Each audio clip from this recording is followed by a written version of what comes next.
Hello guys, welcome back to my channel, The Traveling Lion. If you're not subscribed, please subscribe, and let's get to that 1,000 subscribers, please.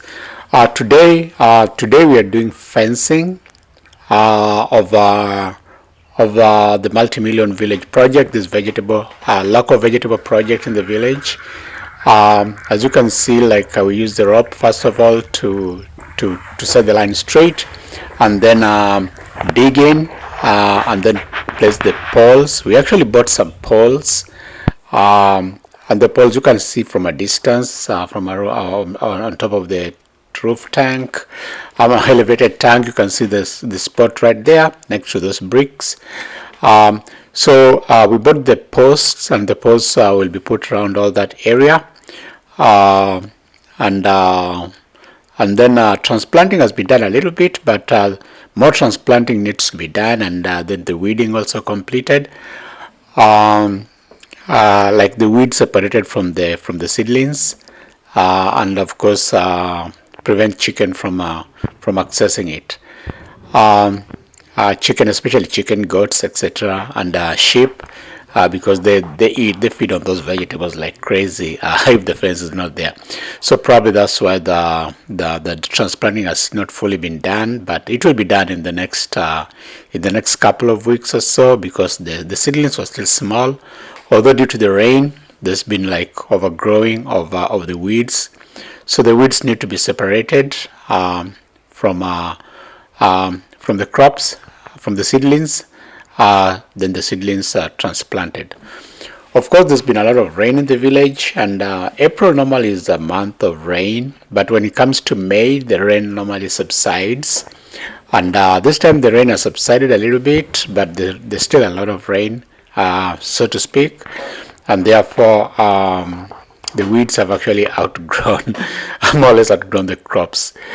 Okay, so you can see that that guy, one of the guys in the village, they are digging the hole, and we've actually put the posts. So we put the posts and we put some concrete to stabilize the post, and then give it like a few days, like 3 or 4 days to cure, and then after that we get the wire mesh. So right now we've not got enough wire mesh. We've got one roll of 30 meters, which will go probably round this portion, and then if there's another roll needed of chicken wire mesh, then we'll get another one that will be extended to the other areas. So right now, as you can see, the spacing is a little wide, so we'll need to add some more local posts. We'll probably cut down 1 or 2 trees, and use that 2 or 4 trees, young trees, and then use those as poles in the spaces in between,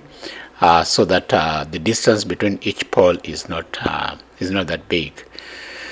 So here's a close-eye view of the poles that have been erected around the vegetable farm, and yeah, of course the maize over there is doing well. It's been all weeded.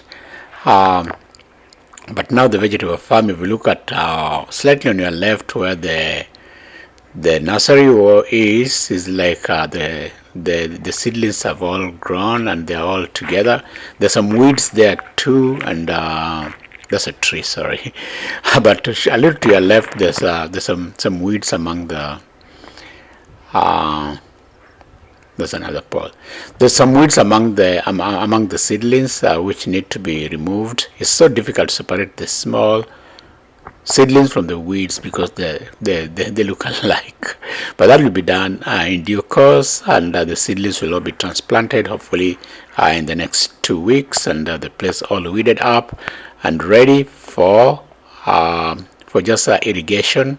Yeah, that's if you look at the full length, not all of it has been planted, but some have been planted, and of course the posts are there, just a little bit, the distance a little longer, so we'll need to put some more posts in between, and then after that with U-nails secure the chicken wire around so that the goats cannot, and eat them. And of course, there's my multi-million dollar mansion right there next to that vegetable project. And I like that house because I built it with my own hands. Of course, local people helped me a little bit, but it was like a day's job. Like we just put mud sticks, we dug around, put sticks, like poles on the ground. Then we put mud, and before the day was over, like by noon, the whole place had been plastered with mud, and it's a two-bedroomed, actually two-bedroom with a kitchen in there, a small kitchen in there. It's been plastered with mud, and then the iron sheets were put in. There's the vegetables there in the seedling, in the seed bed. So those ones need to be like, those weeds need to be removed, and the seedlings actually transplanted to the areas that don't have plants. The scales over there, I can see kales, collard greens or sukuma wiki right there, the ones that look whitish, greenish whitish. Then the rest are local vegetables which are hard to separate from the weeds from this distance overview, but it will be done, and they'll be transplanted to those regions, into those regions that have been prepared. Also, like I was saying in that, yeah, thank you guys, and that's the end of the video. Okay, thank you guys.